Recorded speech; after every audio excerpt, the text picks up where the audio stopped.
Hello dear students, welcome in my YouTube class. तो जैसा कि प्रीवियस क्लास में बच्चों हमने आपको बताया था रिएक्शन विथ वाटर कि किस तरीके से कोई मेटल वाटर के साथ रिएक्शन करके प्रोडक्ट बनाता है और साथ में हाइड्रोजन गैस भी लिबरेट करता है। और हम किस तरीके से डिटेक्ट करेंगे कि जो गैस लिबरेट हो रही है वो हाइड्रोजन गैस ही है। ठीक है, तो बच्चों केमिकल प्रॉपर्टीज ऑफ मेटल्स और नॉन मेटल्स हम पढ़ रहे हैं, जिसमें हमने एक्टिविटी 7 डिस्कस किया था प्रीवियस क्लास में। तो आज की क्लास में बच्चों हम रिएक्शन विथ एसिड्स मतलब मेटल्स का रिएक्शन एसिड्स के साथ पढ़ेंगे कि किस तरीके से कोई भी मेटल्स या नॉन मेटल्स एसिड्स के साथ रिएक्शन करके किस तरह का प्रोडक्ट बनाते हैं, वो किस तरह की गैस लिबरेट करते हैं। तो आज हम बात करेंगे एक्टिविटी 8 की, जैसा कि आपकी बुक में दिया हुआ है। तो एक्टिविटी 8 में देखो ध्यान से, सबसे पहले हमें क्या करना होता है, आयरन नेल्स लेना होता है। ये देखो आयरन नेल्स है, this is iron Fe nails. In iron nails को हम क्या करते हैं कि सबसे पहले आयरन नेल्स को क्लीन करते हैं सरफेस पे। ठीक है, इसका सरफेस जो होता है आयरन नेल्स का वो काफ़ी डिपॉजिटेड होता है रस्ट के थ्रू। तो इस वजह से हम क्या करते हैं, सैंड पेपर के थ्रू, सैंड पेपर से हम इसको क्या करते हैं, इसके सरफेस को क्लीन करते हैं। और उसके बाद फिर हम इसको टेस्ट ट्यूब के अंदर रखते हैं। और टेस्ट ट्यूब में अंदर रखने के बाद कुछ अमाउंट में, मतलब हाफ टेस्ट ट्यूब हम क्या इसमें लेते हैं, डाइल्यूट HCl। डाइल्यूट HCl मतलब हाइड्रोक्लोरिक एसिड।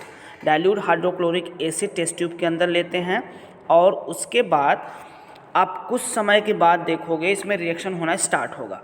लेकिन इस टेस्ट ट्यूब के ऊपर हम क्या करते हैं, एक इन्वर्टेड अनदर टेस्ट ट्यूब इसके माउथ के ऊपर हम क्या करते हैं, रख देते हैं। ठीक है, तो अब कुछ समय के बाद आप देखोगे कि कुछ बबल्स टाइप की गैसेस, मतलब यहाँ से आप देखोगे तो इस टेस्ट ट्यूब से देखो ये बबल्स दिखाई दे रहा है ना, ये सारे बबल्स जो होंगे ये ऊपर की तरफ निकलते हुए नज़र आएंगे। बबल्स जो निकल रहे हैं वो क्या हो रहा है, वो किसी तरह का एक गैस लिबरेट कर रहा है।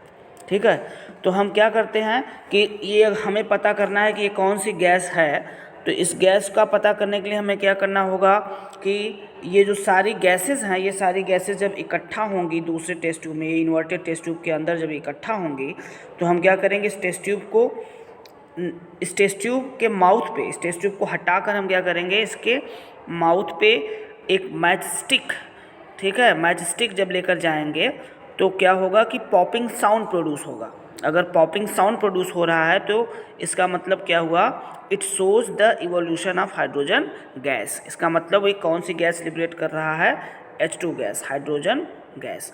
क्योंकि हाइड्रोजन गैस एक ऐसी गैस है जो फ्लेम के कांटेक्ट में आने के बाद पॉपिंग साउंड प्रोड्यूस करता है। कैसा साउंड प्रोड्यूस करता है, पॉपिंग साउंड प्रोड्यूस करता है। ठीक है, अब देखो बच्चों यहाँ पे इस एक्टिविटी में जैसा कि रिएक्शन जो देखा जाए तो आयरन लिया गया था और HCl लिया गया था। तो आयरन और हाइड्रोक्लोरिक एसिड के बीच में जब रिएक्शन होता है तो प्रोडक्ट बनता है FeCl2 प्लस H2। यहाँ पे H2 गैस लिबरेट होती है। Fe क्या होता है, सॉलिड होता है, इसलिए S लिखा जाता है।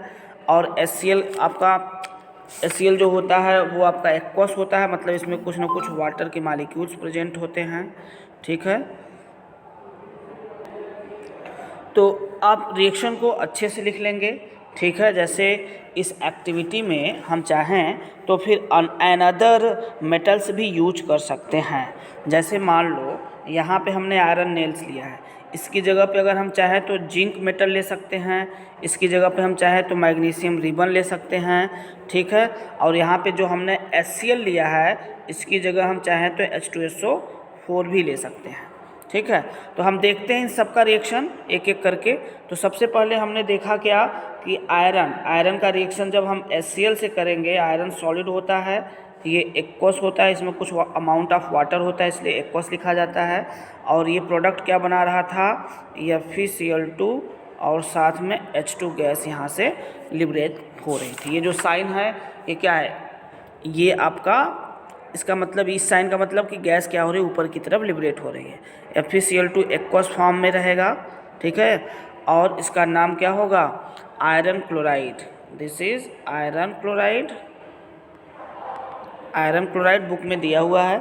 ठीक है, तो ये रिएक्शन आप जरूर लर्न कर लेंगे। अब जरा देखो, इस Fe का रिएक्शन अगर हम HCl की जगह H2SO4 से कराते हैं, मान लो आयरन नेल्स हमने लिया और टेस्ट ट्यूब के अंदर HCl ना लेके हमने H2SO4 ले लिया, क्या ले लिया, H2SO4 ले लिया, तो H2SO4 के साथ जब आयरन का रिएक्शन होगा तो बनाएगा FeSO4 प्लस H2 गैस, यहाँ भी हाइड्रोजन गैस लिबरेट होगी। ठीक है, अब देखो अगर आयरन की जगह अगर हमने ले लिया मान लो जिंक मेटल, और जिंक मेटल का रिएक्शन अगर हम HCl से करेंगे तो ये क्या बनाता है, zinc chloride ZnCl2 plus H2 gas. ठीक है, अब यहीं पे जिंक का रिएक्शन अगर हम सल्फ्यूरिक एसिड से करा दें, H2SO4 से करा दें, तो क्या बनेगा, zinc sulphate ZnSO4 plus H2 gas, क्या बनेगा, प्लस H2 गैस। तो ये रिएक्शंस आप लर्न कर लेंगे। ठीक है, इंपॉर्टेंट रिएक्शन है। इन सारे रिएक्शंस में आप क्या देख रहे हो कि हाइड्रोजन गैस लिबरेट हो रही है। Reactions of metals with acids, जैसा कि हमने कुछ रिएक्शन बताया, hydrogen gas is release as per the following reaction. जैसे अभी मैंने जो रिएक्शन बताया है, जैसे मान लो अगर हमने मैग्नीशियम मेटल ले लिया और मैग्नीशियम मेटल का अगर हम HCl के साथ रिएक्शन करवाते हैं तो ये HCl के साथ रिएक्शन करके क्या बनाएगा, MgCl2 और साथ में H2 गैस लिबरेट करेगा। अगर यहाँ पे मैग्नीशियम का रिएक्शन अगर हमने सल्फ्यूरिक एसिड H2SO4 से अगर हमने करा दिया तो क्या बनेगा, MgSO4 प्लस H2 गैस। ठीक है, तो इस सारे रिएक्शंस में आप क्या देख रहे हो, H2 गैस ही लिबरेट हो रहा है। ठीक है, ये सारे रिएक्शंस जो हमने आपको बताया है अभी, ये सारे रिएक्शंस आप याद कर लेंगे। ठीक है, ये पूछे जाते हैं, इंपॉर्टेंट रिएक्शंस हैं। अब हम बात करते हैं इससे रिलेटेड कि जो हमने ये एक्टिविटी की है, ये एक्टिविटी क्या शो कर रही है। This activity shows that most metals react with dilute acids. कहने का मतलब बहुत मैक्सिमम मेटल्स ऐसे होते हैं जो डाइल्यूट एसिड के साथ रिएक्शन करके लिबरेट करते हैं hydrogen gas from and form metal salts. मतलब कुछ डाइल्यूट एसिड्स जो होते हैं वो मोस्ट ऑफ द मेटल्स के साथ रिएक्शन करके हाइड्रोजन गैस लिबरेट करते हैं और साथ में मेटल सॉल्ट बनाते हैं। मेटल सॉल्ट किसको बोलते हैं, जैसे हमने जिंक का रिएक्शन करवाया HCl के साथ, ठीक है, तो क्या बनाया, zinc chloride ZnCl2 plus H2। ये जो ZnCl2 है इसी को क्या कहा जाता है, मेटल सॉल्ट कहा जाता है। मेटल सॉल्ट क्यों कहा जाता है, क्योंकि यहाँ पे जिंक मेटल है और इस सॉल्ट के फॉर्म में होता है, इसलिए इसको मेटल सॉल्ट कहा जाता है और यहाँ पे हाइड्रोजन गैस लिबरेट होती है। ठीक है, तो हाइड्रोजन गैस के अलावा जो दूसरा प्रोडक्ट बन रहा है उन सबको हम क्या बोलते हैं, मेटल सॉल्ट बोलते हैं। ठीक है, तो some metals like copper and lead do not react with dilute hydrochloric acid। अब यहाँ पे देखो कभी कभी रिएक्शन पूछता है इस पॉइंट से, ये पॉइंट बहुत इंपॉर्टेंट है। ठीक है, some metals like copper and lead do not react with dilute hydrochloric acid। मान लो रिएक्शन अगर आपके सामने ऐसे आ गया कि कॉपर लिखा हुआ है, copper plus hydrochloric acid HCl, कौन सा HCl, डाइल्यूट HCl, और बोल दिया कि रिएक्शन को कंप्लीट करिए, प्रोडक्ट क्या बनेगा, तो आप सीधे क्या लिखेंगे कि copper do not react with HCl। यहाँ पे क्या लिखेंगे, नो रिएक्शन, नो रिएक्शन।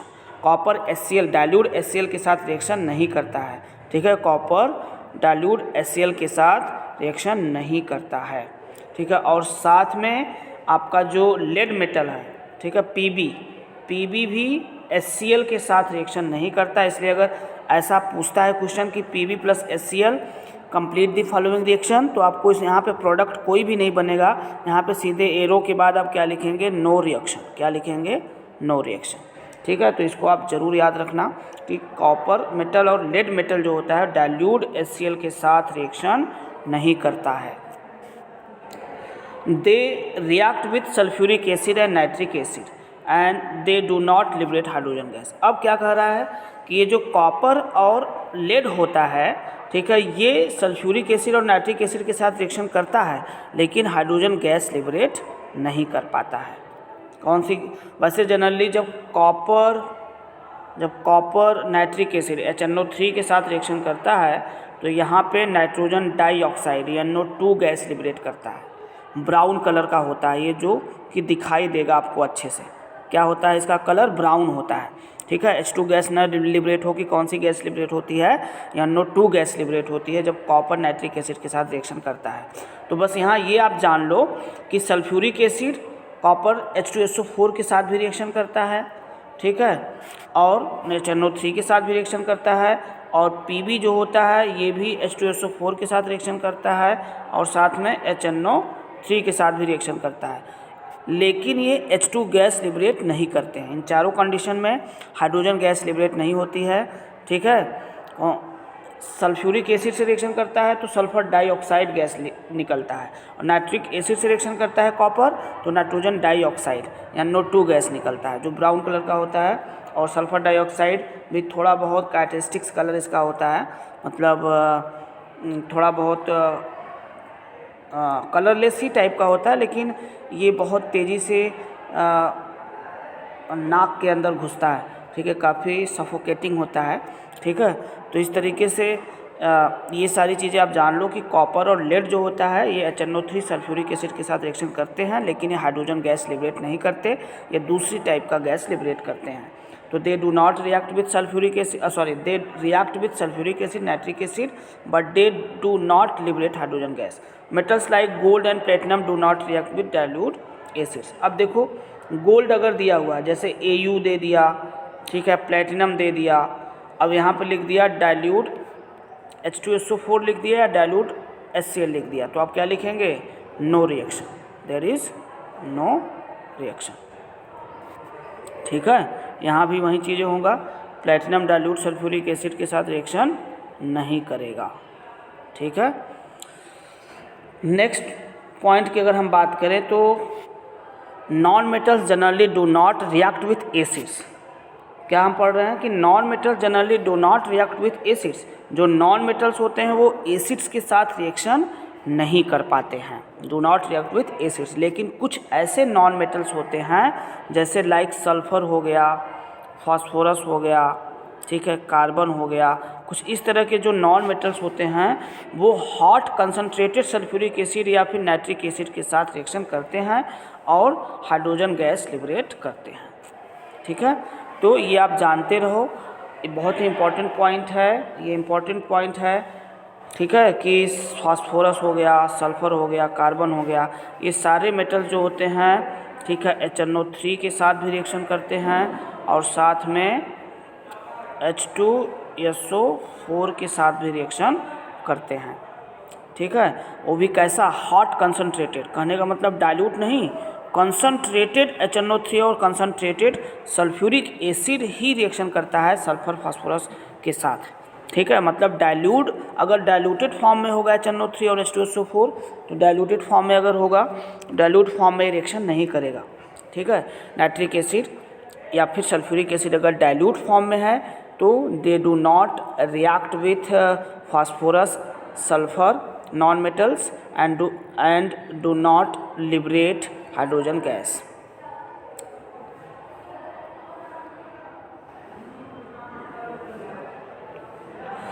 ठीक है बच्चों, तो इस चीज़ को आप ध्यान देना कि फास्फोरस, सल्फर, कार्बन जैसे एलिमेंट्स जो हैं ये तो हॉट कंसनट्रेटेड सल्फ्यूरिक एसिड या नाइट्रिक एसिड के साथ रिएक्शन करते हैं, ठीक है, लेकिन they do not liberate hydrogen gas.